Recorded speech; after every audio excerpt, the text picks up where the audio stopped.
Hey guys, what's up? In this tutorial we're going to teach you how you can reset your Shotcut video editor to its factory or default settings.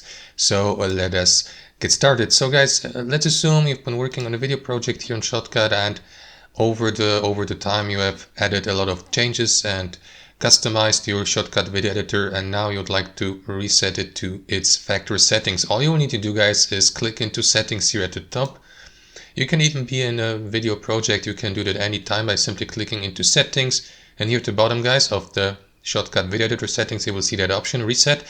And after that, Shotcut will ask you for confirmation. It will reset all settings, as you can see. So the entire layout, all video tracks, all filters, everything you have added here to your Shotcut video editor will be reset to its factory settings.